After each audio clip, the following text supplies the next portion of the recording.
Jeff Swearingen. Patrick Updike. Here. Marty Smith. Tom Lampy. Here. John Benson. Bob Van Wolfrat. Present on the phone. Denise Pavlik. Present on the phone. Andy Buffington. Present on the phone. Ellen Hagan. Present. Dave Ness. Present phone. Jason Leonard.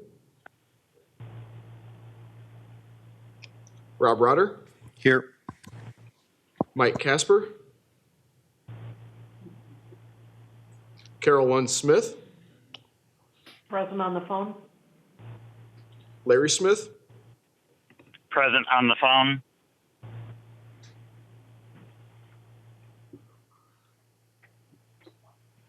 We got 11, so got a quorum. Okay, thank you. We'll do introduction of board members. Sheriff, start please. Rob Rotter, Iowa County Sheriff, representing sheriffs. Ellen Hagan, Jewel, representing volunteer firefighters. Jeff Swearingen, Iowa Department of Natural Resources. Chris Myers on the SWIC. Tom Lampy, DPS. Harvey, Iowa DOT. Patrick Updike, Iowa Department of Corrections. Okay, those on the phone, starting with Denise. Denise Pavlik, representing Communication Centers.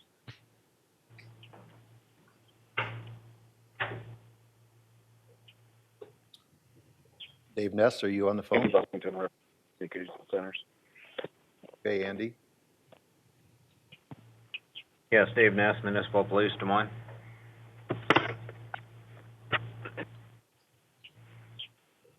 CIO office on the phone.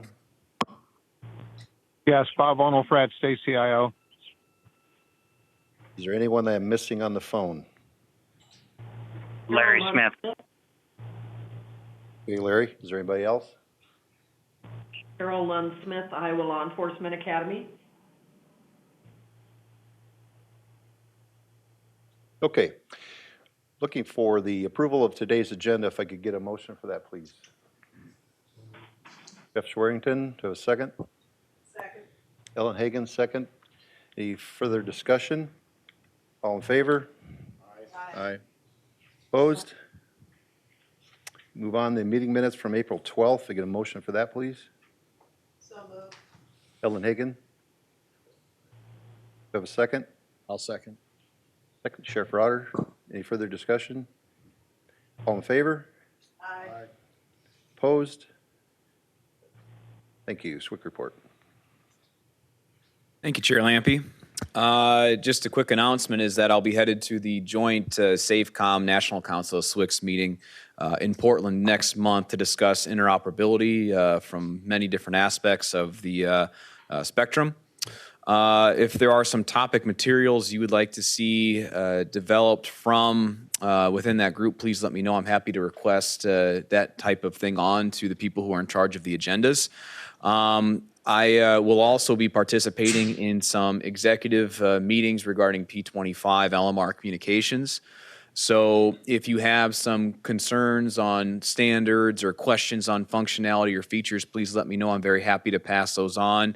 There's going to be a series of meetings there to discuss what people need and how best to incorporate that in with the manufacturers and socialize it with them, and we will be doing so during the meeting. So we'll have the ears of several people during that. Moving on, COMEX was held on April 23rd and April 24th. It was a simulation of the June 1998 derecho, if you remember that. Big storm produced 80, 90 mile and even 100 mile an hour plus wind gusts across the state, caused a significant amount of damage. We actually used the storm reports from that event as live injects, and we actually simulated what communications with the National Weather Service could look like during an event like that if they had their own talk group. The feedback that I got from that was very positive overall, so that's good. It might be something to look at down the road as far as whether or not having those talk groups would be a good idea or not. The Weather Service seemed to like the pathway to have information sent to them. So that's also good. It could be a way to disseminate information back out as well. For historical perspective, the National Weather Service has used LMR for communications in the past, so this seems like it could be a logical next step for us with the statewide network. On the second day, Isicsb was also used as a command channel during operations, and that seemed to go pretty well in addition. Moving on, they are revising the National Emergency Communications Plan. This is a national plan that kind of takes a very broad look at the whole spectrum. We had our first call on that last month. We have 5 subject matter experts from Iowa. So I want to thank everybody for being on the call and representing Iowa very well on that. If you're curious who our SMEs are, we have Blake DeRushi, who's the 911 program manager for Iowa. We have Rob Dennert from Westcom, Assistant District Chief Curtis Walzer from Cedar Rapids Fire, Lieutenant Hale from Iowa State, and Andy Buffington. There's going to be an in-person meeting coming up potentially in June or July. DHS is still sorting out those details, but we had the most diverse array of subject matter experts on the call, which was good to see. I think we're going to be well represented during those discussions. Kind of doubling back to the P25 summit here that's coming up next week in Portland. I'm going to I'm going to be bringing up some technical aspects that I know that are concerns of ours, and I've put some feelers out to local agencies to see if they have any concerns as well. The things I'm going to be bringing up are some things we've learned recently with technical aspects associated with interstate interoperability in a mixed phase, phase 1, phase 2 environment. There's some concerns with that as far as how that could look going forward. I think we have a pathway forward, but it would be nice if we could incorporate some materials in to streamline that a little bit more. We're also going to be looking at logistical hurdles with encryption on geographically expansive networks. Some of the things that the encryption subcommittee has kind of discovered that is managing encryption is difficult even on a small scale, but when you expand the network over a large geographic area, it gets multitudes more difficult. So working with them to try to figure out pathways going forward for that. And then also we're going to restate the need for a robust compliance assessment program. And a need to expand capabilities for testing that go beyond actually physically shipping microsites, equipment, materials to other places to actually do testing. That's prohibitively expensive in some cases. And my suspicion is now the technology has advanced enough that we could do something virtually in many cases, especially since most of these algorithms are computer-based. So there may be a pathway for that. Next month in June, I'm headed to the next TIA and TR8 meeting. That'll be in Atlanta, Georgia, and that'll also be when the P25 User Needs Group and Steering Committee convenes as well. So again, if you have any other feedback you want me to take to them, please let me know, and I am certainly willing to pass that on. Of note, there's some exciting things with standards coming regarding security within P25. They're near finalization of one that in particular may be of use to us down the road, which is link layer encryption. In the past, just the audio packets have been encrypted, but link layer figures out a pathway to encrypt the entire data packet so that you can't necessarily tell who's transmitting encrypted material. You just see that a transmission was made and you have no idea who made it, what agency they're from, what talk group they're on, or anything like that. So that will cover up all those aspects of it. More or less, the data packets are going to be as secure as the audio, which is nice. One thing that I'm continuing to work on is more outreach to counties and local stakeholders. This includes ride-alongs and now sit-alongs. I want to thank District Chief Curtis Walzer again for setting up some time for me to hang out with Cedar Rapids Fire, and Captain Humphrey for allowing me to tag along on calls and kind of see what they do in the field. I also want to thank Rob Dennert for allowing me to spend about 4 hours in Westcom. Both the ride-along and sit-along were eye-opening, and I learned quite a bit. The encryption update from the subcommittee. The next meeting will take place for May 31st. We're going to continue the work on management of key update cycles. I'm waiting for some feedback from NLEC, the National Law Enforcement Communications Center. Hope to have that by then, and that's kind of how that meeting was structured as far as the date goes. Couple items left. I'm working on rolling up the work of the RICS for transport and interstate interoperability into something the standards group could work with. Hope to have that done in the next couple of weeks. And then finally, some interest has been expressed to me, and it's becoming more common about how something like point-to-point could be incorporated into the Isicsb platform. I'm going to be working on a survey that'll hopefully be coming out in the next couple of weeks or maybe a month or so on how end users would like to see it incorporated into Isics. I think this is something where we could make a really positive impact right out of the gate, especially at the PSAP level. So with that, I will yield back to you, Chair Lampy. Any questions for the SWIC? Okay. Blake, 911 report. Good morning. I managed to get myself appointed as the NASNA representative, so the association of my counterparts, to the Public Safety Advisory Committee towards FirstNet. So I have a meeting. They meet twice a year. I will be going to San Diego at the beginning of June. I'm obviously representing NASNA, the interests of 911 coordinators throughout the nation. But whatever information I can glean or bring to them or bring back, I will do so. We also, the 911 Council meeting approved 4 grants for GIS, as well as an additional officer down training for Mahaska County. That leaves us with about $16,000 through the end of the fiscal year for training in public education, which we are going to kind of make sure we expend doing text to 911, public education through Facebook and Google. Any questions? Sorry, that was all over the place. Oh, that was quick. So is it National Association of State Telecom Directors? National Association of State 911 Administrators. Okay, that's administrators. Okay. The nine is an. Because I'm on the other one. Okay, yeah. Okay, So good. Any questions? All right. Thanks, Blake. Chair Buffington, are you still on a phone? Yes, sir. I'm still here. Your report. Thank you. Yes. The user group committee met. We'll be discussing single application later under new business. We're still discussing the application process. I think we've completed updating what we used to call the matrix. Now we are calling it a participation plan.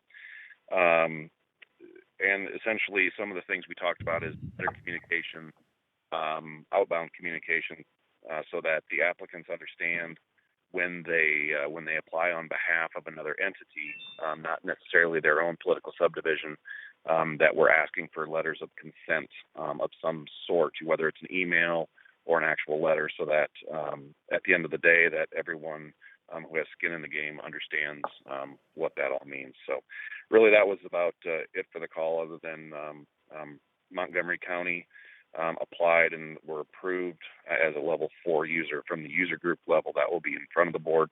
I want to commend Brian Hammond, the emergency manager for Montgomery County, did a lot of good work and was on the call. So we're also going to be encouraging any of the applicants. They're going to be contacted prior to our UGC meeting that's coming up next Thursday, to make sure that they're able to be on the call during the time that we consider their application, which is usually pretty early in our call, so that they can answer questions and basically give us a rundown on what they're planning to do. And with that, I'll end my report. Are there any questions? Andy, the participation plan, is that the new Excel form that Chris tweaked? Yeah, we like the participation plan better. It fits in with some of the documentation that we're getting. That's what the state of Minnesota uses. Essentially, it's a loading analysis, but there's more to it than just the loading analysis. So we're looking at how they're going to be connecting to Isics, if it's just going to be that level 1 interoperable user, or it's going to be up to something like what Montgomery County's doing, where they're bringing on assets. So again, participation plan, it's just nomenclature is all it is. Okay, thank you. Let's move on to finance. Chair Hagan, I think you're going to have Jim do it for you, right? Thank you very much. Hey, Jim, you have the floor. All right, good morning. The Finance Committee met on Tuesday, May 1st, to review the April financials and approve any future travel authorizations. As Chris mentioned in his SWIC report, that he'll be going out of state next month, and the committee did approve that trip, which I believe occurs on June 18th through the 22nd. Monthly expenditures during April for the Interoperability and Broadband Communication Fund were $15,654.97, and that leaves an April ending balance of $181,144. The Office of Chief Information Officer reimbursed the fund $1,500 in April for costs associated with the citizen-facing website requirements. And I believe there's still another probably about 8,000 to 9,000 left in that award that OCIO is reimbursing us. The governor recommended $115,661 in fiscal year 2019 for the statewide interop communication appropriation. Both the House and the Senate passed House File 2492, which was in line with the governor's recommendations of the $115,661, and we're anticipating that the governor will more than likely sign that into law in the next 30 days. So the appropriation that we received in 18 will continue into 19 as well. SLEEK P 1.0 has wrapped up with just over 1.5 million in federal expenditures and approximately 375,000 in state expenditures. The remaining federal balance associated with SLEEK P 1.0 was just over 151,000, and from my understanding, that will be given back and then ultimately divvied out amongst all of the SLEEK P 2.0 recipients. SLEEK P 2.0 started during the month of March. The award document has been signed by the Department of Public Safety. The grant period is from March 1st, 2018 through February 29th, 2020.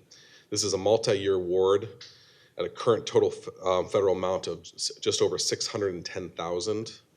The current funding period is from March 1st, 2018 through November 30th, 2018. And the estimated cost for the current funding period through November is $286,288, and that's a total federal share of $229,030. Like SLEEK P 1.0, the federal share is 80% of the estimated costs. Total monthly expenditures during the month of April for SLEEK P 2.0 was $13,612.74, and of that amount, $10,890 were federal expenditures, which leaves in a remaining amount in this first year award of $210,422. As of April, federal engineering has exhausted available funds within their contract, and an amendment is needed to continue project management support. So a $55,000 amendment to their contract is recommended. Do you have anything you wanted to add on that, Lieutenant? Did you recommend that in your committee, or do we need to do it at the No, we next did not meeting? discuss that. Okay. So maybe the next committee meeting, if you could gather one, or you could maybe gather it before the next one and get it taken care of, so we could make sure that we have it before the next board meeting, because we do have to have those funds to get us through system acceptance in July. Yep, we'll take care of that. Does the board have any questions regarding the activities or the financial position? You're good. All right, thank you. Thank you.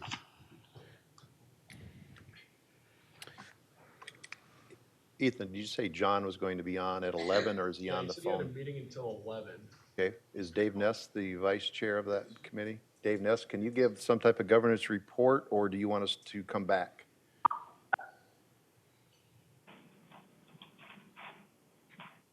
Sorry, I had to unmute there. Can you hear me? Yes. I believe the actions we took were referring to the full board for consideration several new standards which appear later in the agenda under item number 19. So unless there's questions, I will conclude the governance committee report. Okay, duly noted. Thank you. Outreach, Chair Hagan. Yes, GIP operations. Don't believe she's on the Oh, call. okay. We continue to pass on all the information we get, and it seems like every month I get an email from somebody saying, add me to the list. So if any of you would like to be added to the email that goes out, give me your email and I will add you to our outreach group. Thank you.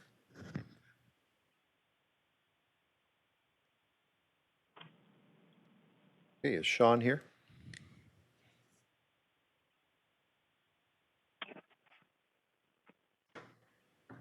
Okay, Sean. FirstNet Outreach.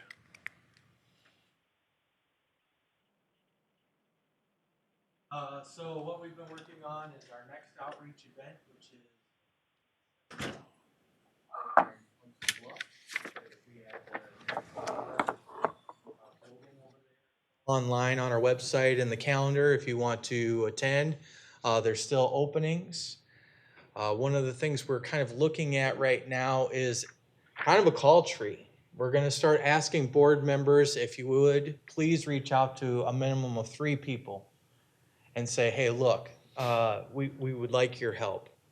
Rob Denner and I and Ethan had a long call yesterday to try and figure out how we can further improve our attendance and the interest and make sure that people aren't being missed. And obviously we're sending out a lot of emails. We all know that on average every month I'm sending out probably well over 3,000 emails. I take that back. Over 3,000 contacts are receiving an email every month. Thank you. So we're trying to figure out where these people are falling through, how people are not receiving this information, how it is that they're still not getting it. So one of the concerns was constant contact. So we've begun trying to send emails from our state email addresses to make sure or to see if that helps. But we believe that the buddy system is the best system. We're all in public safety. We all have at least 3 buddies that are, maybe it's a sheriff, maybe it's a fire chief, maybe it's an EMS director, maybe it's a EMA, that you can reach out to and say, hey, look, did you know this? Did you know there's opportunities to serve in your RIC, to serve in your committee, to serve in whatever capacity that they may have an appetite for? And so we're trying to figure out what this barrier is that we're hitting. And the best thing we know is, hey, your buddy will open your email. We know that. So if the board members would forward their emails and just reach out to 3 buddies every now and then, or if you want to reach out to 3 new buddies once in a while, that would be great. Because we believe that the buddy system is the only way, as Mr. Lundstedt said, between phishing and spearphishing attacks, how do we get to people and say, hey, this is legit and this is information you need to know and you need to be a part of this because this is going to affect you and your agency.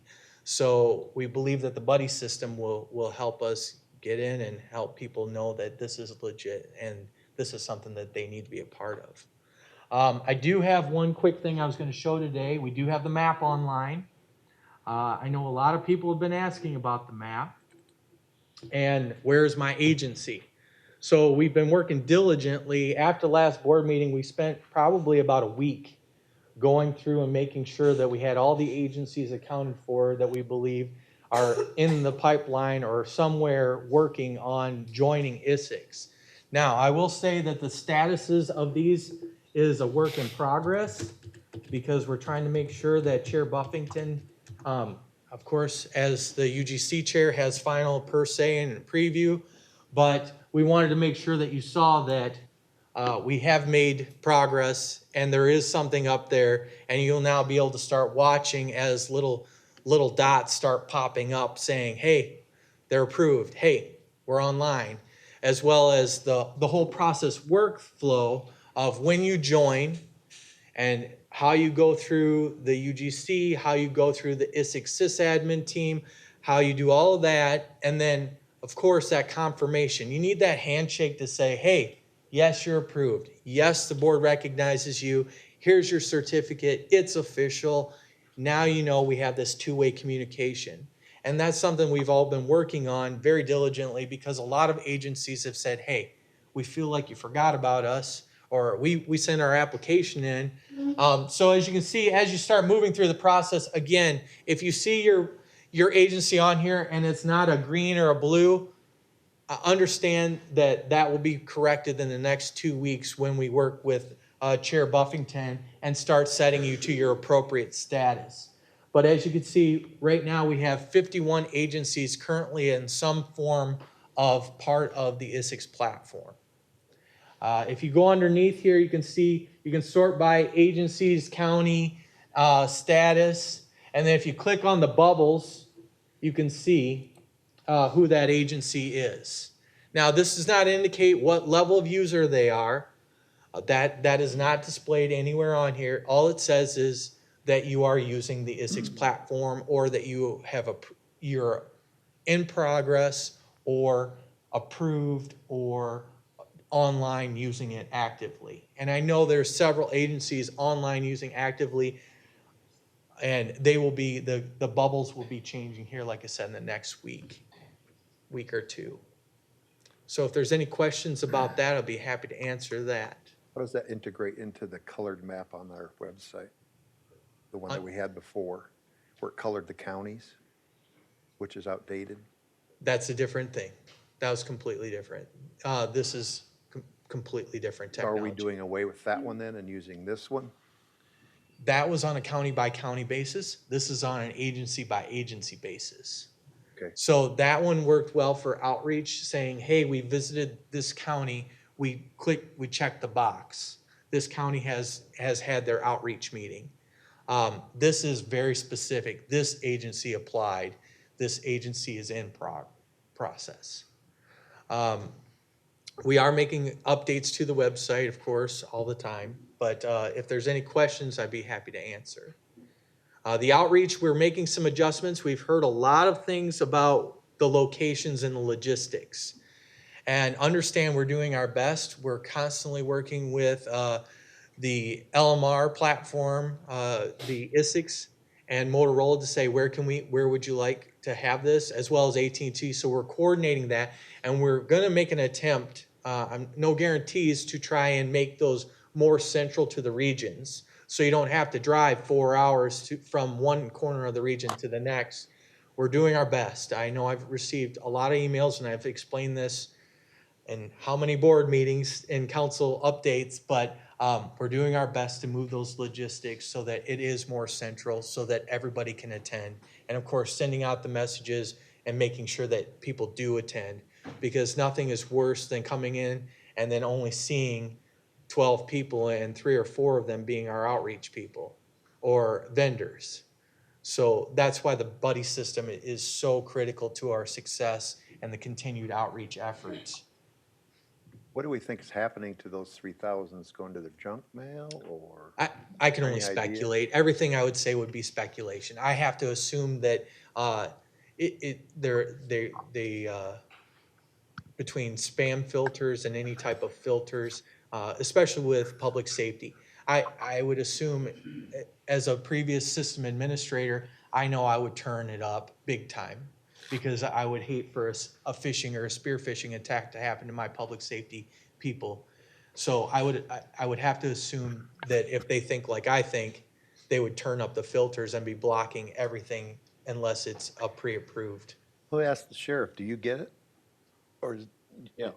and it goes out to do you forward it, or do you get it and your associations and all your executive branch get it? I really couldn't tell you that. I know us locally are getting it. Okay. Well, and one of the comments that Rob said, and again, I associate myself as a nerd, but we need the nerds. The sheriff may not be the radio guy, and I don't know if he is or not, but he's got a nerd. I guarantee he's got a radio nerd, or somebody that would take a high interest in FirstNet and the Isicsb platform.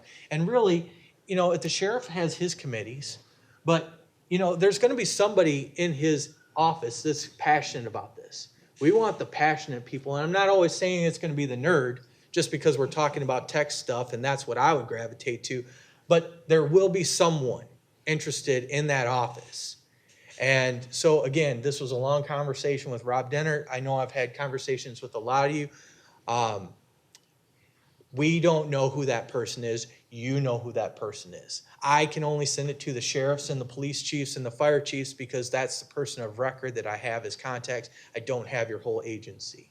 And if I did, you would hate me, because nobody wants that many emails. So we need your help to target the effort even further to get it to that person, whether they're your nerd or not, I don't care. If they have passion for this stuff and they want to be on a governance or a committee of some sort, that's really what we need, at least in your RIC. I mean, just to have them there to say, this is how our agency works, this is how we want it to work in our region, that's so critical. And how are our regions going to work with each other? How are we working with the state that's above or below or next to us? That's the critical part. The RICs really just need a lot more people that say, hey, this is important, because if we can't communicate, we're going to be in big trouble.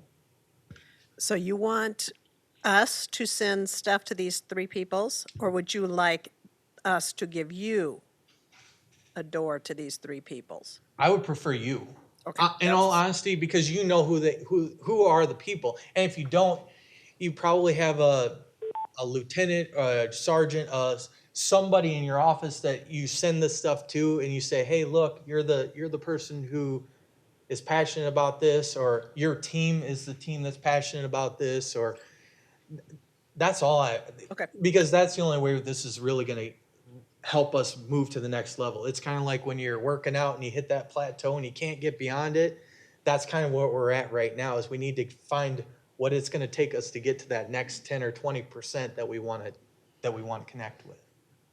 Well, I hope you find a solution, and I won't speak for Chair Pavlik, she'll be on next, but there's some regional training that will be taking place here between now and September in the regions on how to use the talk groups in the regions and the statewides at the PSAP level and how they're supposed to use this stuff. Because the worst thing that can happen is we're in September and no PSAP even knows what talk group to even talk on.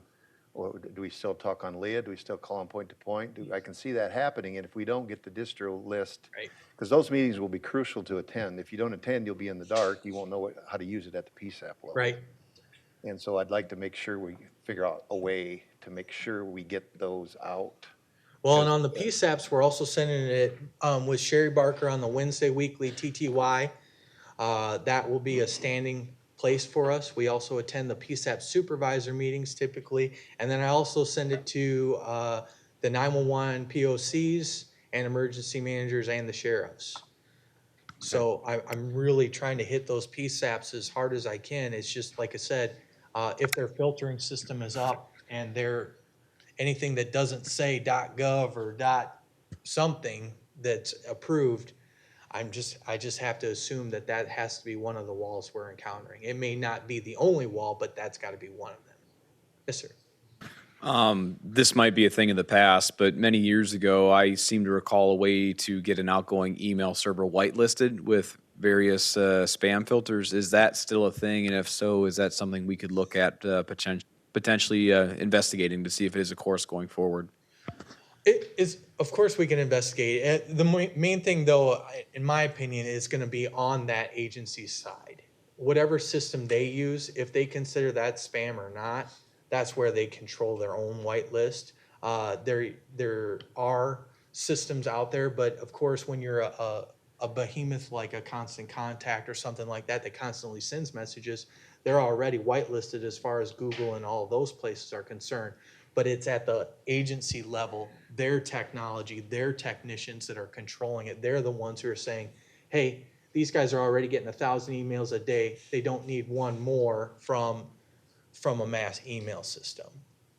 And that's why I would say we need to make sure if we get one through the door, then more than likely it's good to go, thus the buddy system. Any other questions? You good? All right, thank you. We'll move on to training. Chair Pavlik, are you still on the phone? I am. Can you hear me? Yes, we can. Okay. So we met via conference call on April 25th. It was a fairly well-attended meeting. We did pass 2 standards through our committee that went on to governance, and I believe both of those standards are going to be set before the board today for potential approval. The biggest thing that we discussed, we did talk about the COMEX, which I won't go into because the SWIC already reported on that. However, we do have an upcoming COML class. It is June 5th through the 7th. It is at Cedar Rapids Fire. Wally Walzer and Tom Bachman will be doing the training. If you're interested in registering, you can certainly contact me. There's information on the Isicsb website, and there is information at DPS, their website as well. I'm going to send out another mailer to everybody that I can. So if you're really interested in that, you can feel free to sign up. We still have room.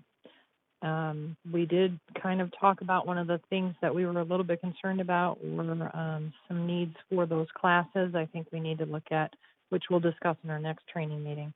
on some of the prerequisites for these classes that I don't know that everybody's able to get, or maybe we're not offering them enough, or find a way to figure out how we can get those to individuals so that they do have the availability to register for these classes. We're having a little bit of an issue with that. But outside of that, that was our training conference call. Hey Denise, I do have an update for you, and I can talk later also, but on the regional training we discussed here on the phone a couple weeks ago, we will be able to use that, the contract we currently have with Motorola. They do provide the training. We'll expand on that, and I do have some numbers for you. Great. So I'll get with you on Okay, that. great. We did talk about it briefly at the training committee, so yeah. Okay. Thanks. Thank you. Technology, chair update. Make sure this is working. Okay, right after the Isicsb board meeting last month, I attended the 700, 800 RPC meeting. I did sign up for that. I don't know if they approved me, but I did sign up for it. I thought it would be good to get involved with that. One of the things that we're still dealing with is the 800 scene of action channels and acquiring those frequencies that we had mentioned months ago.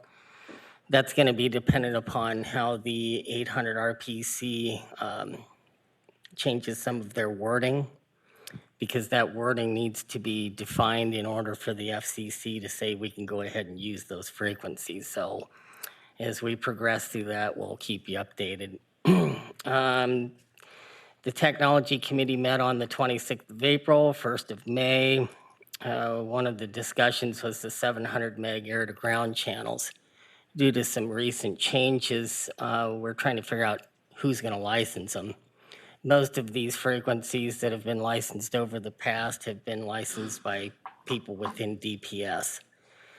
If it's anything like with what we've experienced at the Department of Corrections, you have an FRN number, an account, and I have to log into that account with a username and password. If there's a username and password that exists within the DPS, I got to get that in order to license these channels if it's going to stay under DPS. Otherwise, come up with our own FRN number. But you've already got 3 licenses for interoperability channels under a DPS FRN. So we'll have to keep exploring that. And I'll update you more as we progress through that. The rest of the meeting was spent on the test procedures for subscriber units. We're still raking through all of that information. It gets a little bit difficult because it's so broad, when your ultimate goal is really to try to just test for push to talk and let up to listen. But when you see how technical the system is, you start asking yourself, what do I want it to do when I push to talk or let up to listen? So we have to wade through all of that to figure out which test procedures we're going to come up with. So more to follow on that. And as a side note, I'm still looking for members to join the technology committee. We're short a few. We'd like to add some more. So if anybody's interested in that, feel free to look us up. Thank you. Okay, we'll move on to other reports, information sharing. Does anybody have anything you want to share amongst us board members, including those on the phone? You're open to talk, anything you need to share? I do have one, where I'm working with the governor's office on getting our positions filled. The at-large member, it needs to be filled. The EMS needs to be filled. I'm working with the governor's office on that because it needs to be balanced as far as female, male. And so that'll be coming out here shortly. I did receive a letter of resignation from Deb Craybill last night late. She's expressed that her time commitment is not working out between her full-time job and the board, which I completely understand. This is a busy time. So she did make a recommendation, and the recommendation that she made, the governor's office will be contacting that person to see if they would apply, and then they'll approve that position. So that's all I have for information sharing. If anybody has anything else, otherwise we'll move on. Sorry, Mike. Mike is our new representative for the DOT. If you could introduce yourself, I'll give you the floor. Just push it once so it turns green.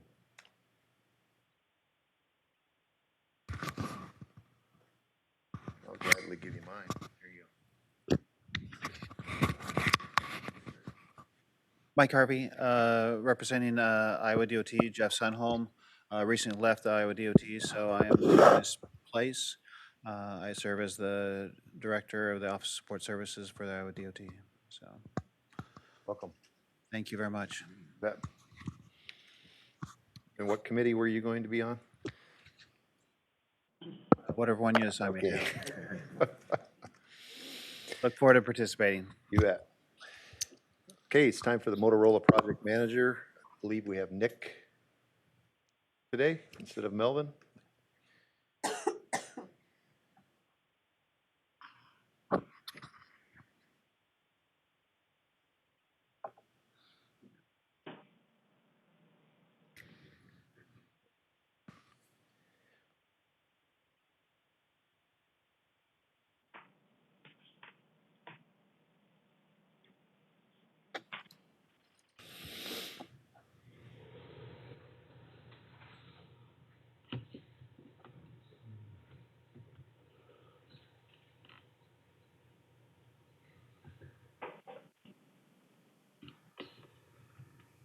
We live?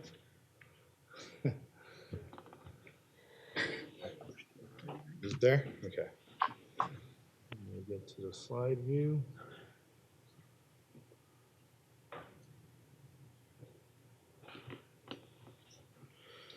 Okay, morning. Nick Putman with Motorola, filling in for Melvin. Melvin's out this week on PTO. In fact, he's out of state. So I'd like to provide the update of where do we stand today. So the first slide here is just the overall build out. This is where all the sites are across the state. And then each site here, this is Region 1. A couple of things I'd like to point out on Region 1. The sites that have the spinning sites are active builds. The ones with the red circles around them are new updates from last update. So we have started Hardin. The status has changed at Autobahn Alt, meaning we do have commercial power. That site is now in process of being lit up. We have started the Hooper location that is now in construction. Mitchellville has also been powered, so that will be coming up here soon. So those are good news stories that we're making a lot of progress. As the top states, we have 4 active civil. We only have 1 site in this region that has not started yet, and that is our lease location, in which we are working on getting the crew scheduled, getting our documentation, construction drawings, and getting everything in line to begin that site shortly. Okay, second slide here is Region 2. The major change on Region 2 from the last update is Kossuth. We have got that site powered up. There are a couple of loose ends to wrap that up, but we're getting very close to having that completed. One site we haven't started is Chickasaw, which once again, that is a lease location for us. So we're in process of getting permits and getting that wrapped up and ready to go. Following that is Region 3. We have a couple of active builds in Region 3. We are currently working at Sioux, and a couple of changes from last update was we have powered up the Monona location. That site is now powered and will be turned up here soon. Palo Alto has started. That is starting the construction process. Crews are on site, getting concrete in the ground and getting the tower ready to get stacked, which will be coming up here soon. The only site we have not started in Region 3 is Rock Rapids. That is an IPTV location in which we're working on getting our final paperwork together and putting that on the construction schedule. So that will begin shortly. I'd imagine by next month, all of these are going to be in an active status, and we're pressing on to get those sites completed. Okay, following that is Region 4. Couple of items here. We are in active civil. with Springbrook and Page. Those have been started last month. Those are continuing. We should be wrapping those up here in the near future within the next several weeks and to get them ready to come online. Okay, following that is Region 5.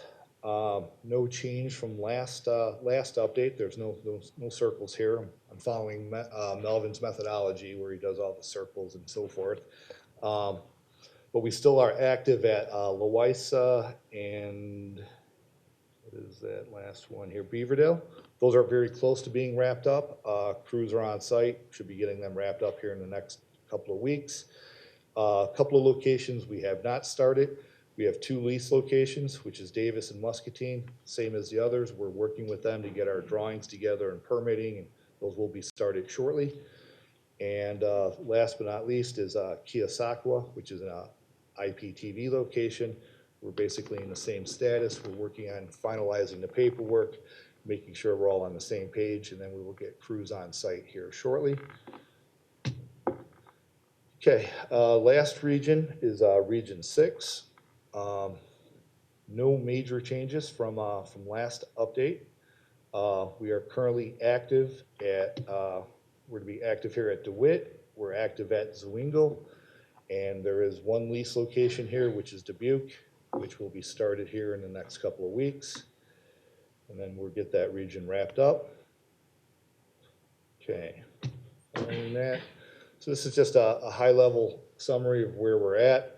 As I mentioned, we have 5 lease sites that we're working on preparing the schedule and getting them on the construction schedule, and then the 3 IPTV locations that will be started here shortly. In fact, one of them will be started here in the next 2 weeks, which is a Fort Dodge location that is on our calendar, and we're just waiting for some other work to be wrapped up by the IPTV folks before we're clear to go on site and start our work. Okay, following that is a summary. I mean, we are in the build process. We are going as quick as we can. You know, we're hoping Mother Nature continues to cooperate and just keep moving forward. We are continuing, once we get our part done, we get the site powered. We have our other crews following, putting in the F&E equipment and getting the site powered up and cabled and ready to be integrated into the course. Big one here is we are not in regulatory anymore. That is a good thing. There's no more regulatory process, no more NEPA. You know, that process can take a while. Following that, we do have our microwave crew following our equipment install crew, which will turn up the paths as soon as we have power. Everything's cabled and everything's in good shape. They're coming along and turning up each individual hop. So that process continues. Another key item here is we did complete the Westcom Layer 3 conversion. Took about 2 weeks. That was a live system, so it was very cautious of how things were handled. We had to go link by link, hop by hop, not to cause any downtime or any kind of issues with the live users on the system. That is now complete. They are now on Layer 3. Okay, following that, I think Sean mentioned earlier, there's another Region 4 plan coming up next week. Melvin will be attending, providing the update to the different region and answering any questions or concerns and so forth. All right, last item here, we do have a couple of items that we're still somewhat in flux with that we are working through.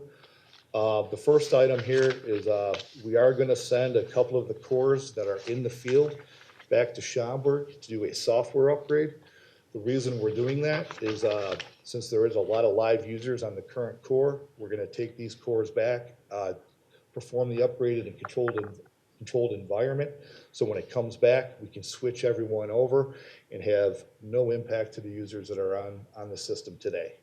So we are working on scheduling that with our Schaumburg team, and we should have a schedule put together, shortly. It's in process. I just don't have it locked down yet, but it will be coming soon. And the last item here is we also have our engineering team looking at the 700 meg plan. Basically due to Missouri has a lot of 700 meg VHF, and there's a lot of border sites. So our engineering team is still in process of determining what will need to happen on the Essex side. Do we need to change frequencies or do this or do that? Don't have a solid answer yet. It's in process of being investigated. But if we do have to change any of that around, now would be the time to do it before we go live, and it can be much more controlled. And that's it. Thank you. Any Nick, questions? can you explain layer 3? Layer 3 is it's a different layer of the protocol. It's part of a 7-layer model for the software. And layer 3 just takes us up to, it's not a physical layer, it's just the way the sites are communicating back and forth with each other, which gives them a lot more capacity, a lot more flexibility, and how things are handled. It's much more robust than a layer 2 network.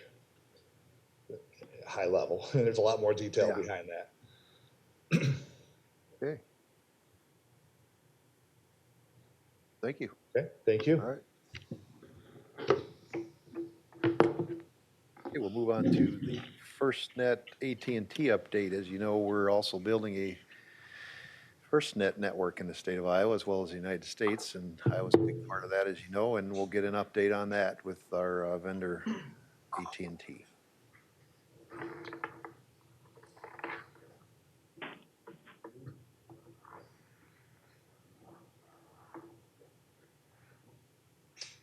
Let me know when it pops up on the screen there.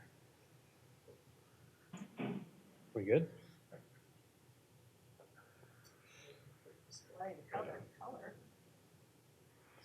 There we go. You got it now? All right. This is part of a larger presentation that I've given at a number of places throughout Iowa. So I'm going to skip right to the roadmap piece because I was asked to give a network update. And thank you for inviting us to present this. We're making really good progress on the LTE network in Iowa. As part of the plan, we were going to build a number of new sites. We knew that the coverage in Iowa was spotty for AT&T. And as part of the commitment for opt-in, we said we're going to be fixing a lot of that, right, or all of it. We committed to this FOC, or final operating configuration, of 98.44% of rural area, 100% of urban area, 99.15% of rural population, and 100% of urban population. So that's the minimal end state that we've committed to. We're going to be using our own organic resources to build sites and also partnerships. Iowa looks like a lot of partnerships. That's how we've been providing coverage before on a 2G level. We're leapfrogging 3G and going right to LTE in order to provide for FirstNet network. We have 211 new sites in progress throughout Iowa, primarily in, if you divide Iowa into 4 quadrants with the interstates, everything except for the southwest quadrant. So the other 3 quadrants are in progress today with those 211 sites.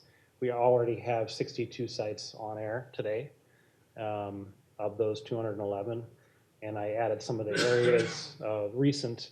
It's not a complete list, but it is what we've turned on in the last 3 months or so. The summertime will, of course, be a very busy time for the build. We expect to see about another 50 or 60 sites come on this summer. So really seeing good acceleration on the build as those crews move through those areas. Primarily what's come up so far is the north central part of the state, so around Clearwater area, quite a bit along the eastern side along the river, and there's a good chunk between Highway 30 between DeWitt and Mechanicsville. That's probably 4 to 5 sites through there, so that's really rock solid now.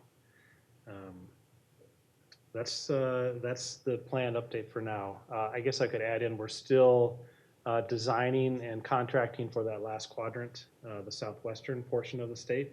We expect to have that under contract within the next couple of months. So we'll see that build start probably in the fall to next spring. So that'll be the later part of this 5-year build commitment that we made. Do you consider a new site a greenfield, brand new structure, or adding equipment to an existing customer partner?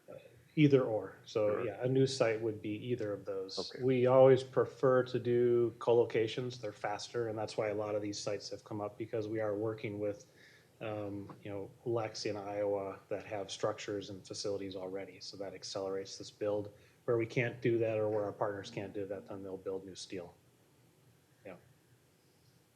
Bless you. Any other questions on this? And are you participating in the next regional outreach for that half day? Not you specifically, but more in depth of AT&T on pricing, devices, coverage, Kyle first Spies, responders. if you're working with him, Yeah. we're his partner from a network standpoint, so it'll either be myself or I know Corey Drack has been also a network person that's presented here who's on my team. So either of us will most likely be there. If it's focused around pricing and devices, then that's more Kyle's area.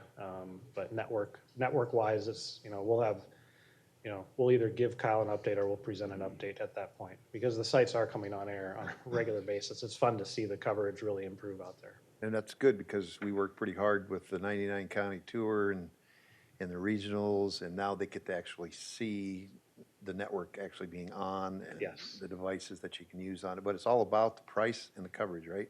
Absolutely. That's what the first responders are going to tell you. Yep. Why should I move? Tell me why. Absolutely. Yeah, a lot of our conversations go coverage, pricing, coverage. And that's Good. or pricing, coverage, pricing. That's how these conversations have gone. And, we're prepared to talk to those specifics. Very good. Thank you. Thanks for the time. We'll move on to Jim. OEC report update. Good morning. No slides today. I'll be brief. Want to try to, again, cover a couple of things that may be recent news, perhaps things of interest. Again, thank you to the Iowa team who participated in the National Governors Association Southwest Regional Workshop to improve governance. The report from that has now been finalized and shared with attendees at next week's Northwest Regional Workshop. I will be supporting the state of South Dakota at that workshop, but your information was helpful and will be used to help others improve their governance model. Next week, we will be conducting that workshop simultaneously with a SafeCom and NICSWIC meeting in Portland. So hope to have an opportunity to work with SWIC mayors as well as some of your contemporaries in other states to bring back some things of interest. Just recently, and Sean, I did not bring my propeller hat with me, but for what it's worth, just attended a week's worth of intensive Federal Emergency Support 2 function training in Charleston, in which we did a lot of discussion about disaster recovery after Hurricanes Harvey, Maria, and Irma, with particular emphasis on what happened in Puerto Rico and the Virgin Islands. Some new acronyms for you. Caution, Sean. You've all heard the term cow, colt, and sack colt to describe assets. To that, add spot, spider, wolf, dirigible, tethered drone, untethered drone, you name it.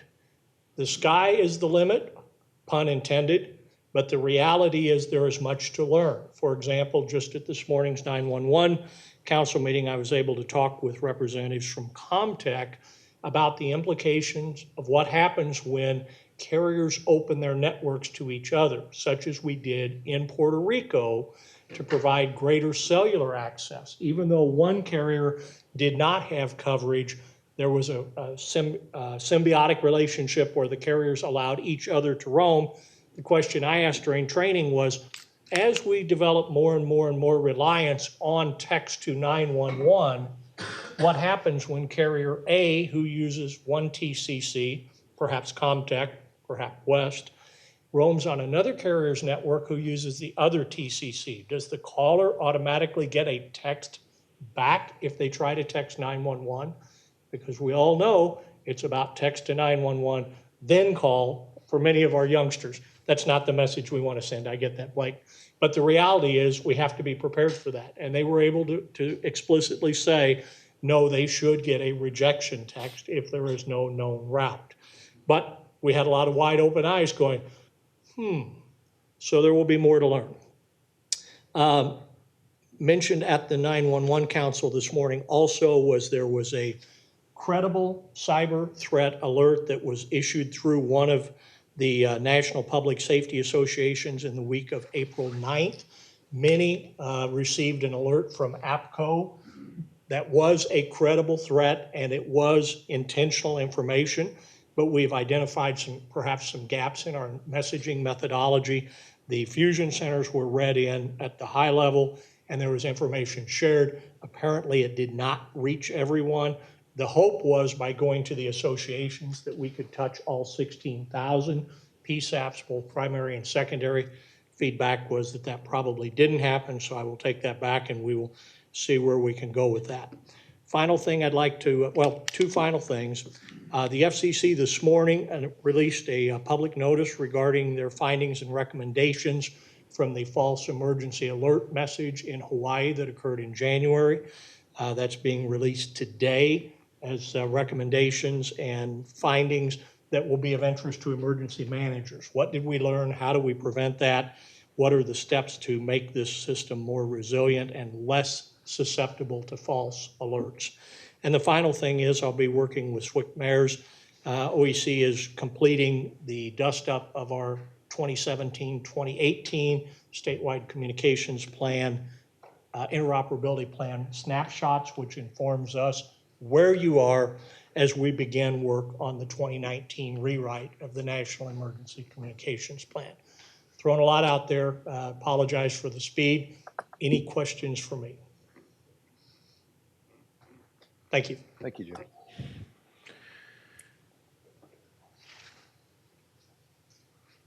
We'll move on to standards working group. Ethan? Standards Working Group held their fifth workshop Tuesday, May 8th. It was one of the best ones we've had. Really good discussion. The committee went through 8 standards, 6 of those standards being completed, and will be sent on to the governance committee either today or tomorrow. One standard is actually going to go to a technology committee for a further technical assistance. We needed some help on a few things.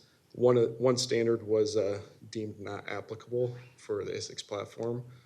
We've been finding that there's a couple of them that aren't applicable, so just kind of moving through those.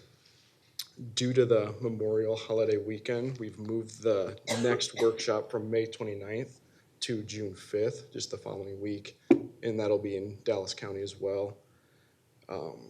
Just to let everybody know again, all of these standards, everything that is approved will be on the Isicsb website under the policies section. So if anybody has any questions regarding that, just let me know and I can show them or put something together to show where people can find that stuff. So we're on track for the fall to have everything we need. If we keep having workshops like we did on Tuesday, yes. I think How many have we gotten done as of today? As of today, we have 26 done. There is roughly, give or take 60, I want to say, standards. But it's hard to say because some of those standards may not be applicable to the Isicsb platform. So we're on a good pace right now. We're moving quickly. So if we keep having good discussion, good participation, we should be good to go for fall. Very good. All right. Thanks. I don't believe there's any old business. We'll move on to new business. First up for here is the Chair Buffington. Are you still on the phone? Yes, I am. Okay.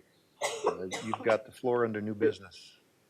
Sounds good. The user group committee has reviewed the Montgomery County application as a level 4 user. We've received all the documentation to satisfy the needs of for the loading analysis as well as any of the consent from the jurisdictions they're representing, and we recommend approval to the full board in the form of a motion. Okay, I have a motion on the floor from the UGC Chair Buffington for approving Montgomery County as a level 4. I do like to take a roll call on this one, if we could. Ethan? Do we have a second? Yeah. Do we have a second? Sorry. I'll second. Second, Sheriff Roder. Any further discussion? Okay, go through it. Jeff Swearingen, Aye. Patrick Updike, Abstain. Marty Smith, Aye. Tom Lampy, Aye. John Benson, Aye. Bob Van Wolfrat, Aye. Denise Pavlik, Aye. Andy Buffington, Aye. Ellen Hagan, Aye. Dave Ness, Aye. Jason Leonard, Aye. Rob Broder, Aye. Mike Casper, Aye. Carol Lund Smith, Aye. Larry Smith. All right, motion passes with one. Oh, Mike. Aye.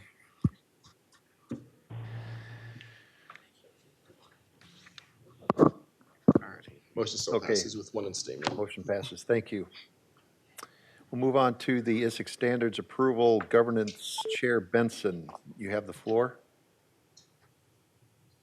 Thank you. I apologize for not being able to be earlier at the meeting. I am actually in the same place that Chair Buffington is up in Northwest Iowa. What you have in front of you today are 7 standards that were forwarded to us from the Standards Working Group. And actually, well, 5 from the Standards Working Group, 2 from training. They have been reviewed by the committee. They have also, we did make some minor amendments to the various standards that you see in front of you for clarification purposes. I would like to, before I make a motion to approve these in block, I would like to thank both Ethan and Chris for getting on the phone with us for all of these. It works out rather well. Ethan actually edits the documents as we are discussing them and come to consensus on what they should read. And so they don't have to rely upon me to make edits, which is better for everybody. And then we also have Denise that participates on the committee as well, which has been exceedingly helpful for this last session due to that we've had some training standards come forward. And while we've had questions, Denise has been able to ably answer those and provide context to that. So I would make a motion for the board to approve the 7 standards as listed in the agenda. We have a motion on the floor for 1 through 7, 1 being requesting participation by non-public safety, non-public service organizations, policy, training technical staff policy, training ISICS end users policy, statewide pursuit communications policy, ISICS regional and statewide interoperability talk groups policy, outage responsibility policy, and hospital access policy. Do I have a second? Second. Pavlik, second. Second. Ellen, is there any further discussion? We will approve these in the block as requested. All in favor? Aye. Aye. Opposed? Okay, the motion passes. Thank you, John. I'm going to go back to the Operations Committee. I do hear Marty on the phone. Marty, could you, if you have a report, I'll allow you to give that at this time. Yes, sir. I have no report. I'm in Atlanta, Georgia, so it might be a little noisy. Okay. Just wanted to give you the opportunity. Thank you. Okay, I'll now open up for public comment. If anybody would like to approach the podium and address the board, you're open to do that at this time.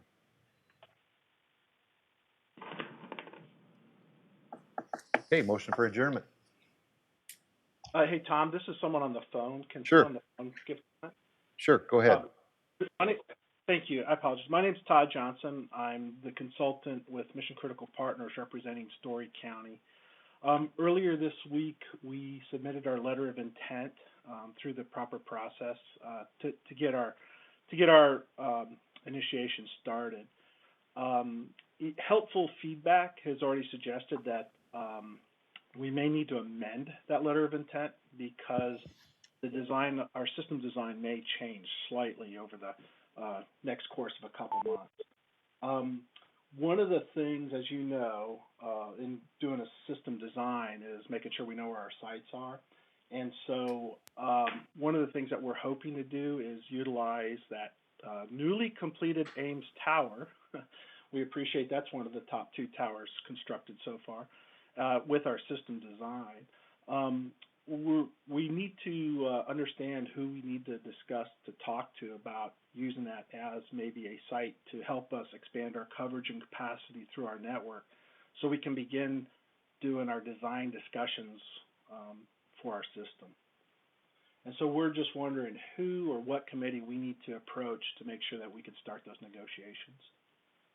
At this point, you'll have to discuss it with the project manager and Motorola, since we are, as the state has not accepted anything yet and will not accept on a contract till July. So that will have to be discussed with Motorola and the project manager because the state still does not own this system technically. And we couldn't allow, if we wanted to at this point, for co-channel interference, looking at your design, looking at how you're planning your users, your coverage, what you're intending, what spot on the tower you're going to put it. Are you putting dishes on it? Are you running fiber? All that stuff needs to be vetted out and planned very well in advance. So that has to go through the project manager at this point, and he can get you the answer and where that's going to start.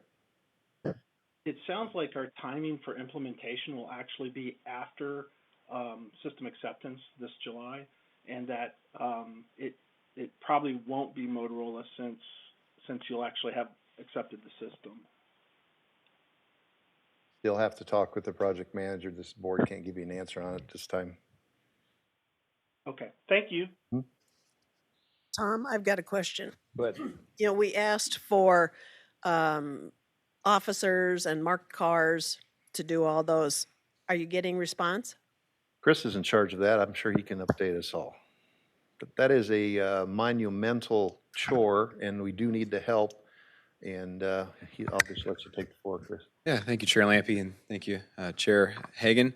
The acceptance coverage testing is something that we've been trying to line up now. We've asked for some volunteers from other counties, and they've been very gracious to offer assistance, and a few of them are sitting in the room now. The one thing, Mike Harvey and I had a very productive discussion yesterday on what this could look like from various state agencies' perspective, including DOT. The preferred vehicle would be a 5-foot tall roofline sedan, like a pursuit vehicle from law enforcement, or even a garden variety mid-size or full-size family hauler. There are some agencies in Iowa that are going to be using the system, but don't necessarily have those types of vehicles. So one thing that we're looking at is the number of state sedans that are available and what that would look like as far as who can drive them, when they can drive them, who we need in the car or vehicle for acceptance testing and things of the sort. So we were working through some of those details now. I'm also developing on a sign-up sheet that will be posted on Google Drive, so anybody can sign up. It'll have something like name, agency, locations. It can bring in some vehicles. If so, what vehicle types, what dates are you available, things of the sort. So all those things are in process right now. I think we're really close to nailing down some of the more finer scale logistics.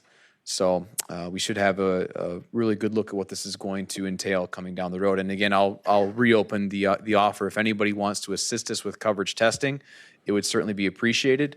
Ideally, if I remember right, we'd have 3 people in the vehicle, one from Motorola who's building the system out, 1 state representative, and that third could be anybody. So one thing I'm also looking at is, could that state person be driving the vehicle, which would allow us to have them in the car, and say if someone from the county wanted to observe, if possible, that might be an avenue as well. So we're hammering out some of those details and what that would actually take to get done, if there's any nuances associated with that, and we're going from there. It involves reading some contract language, which takes time. I'm thinking, we've all got contacts across the state, so, if you've got holes, let us know so we can talk to the people in our area and say, hey, step up. Certainly. Thanks. Is there any other public comments? Okay, motion for adjournment. So moved. Okay, Ellen. Second by Pat. We're adjourned.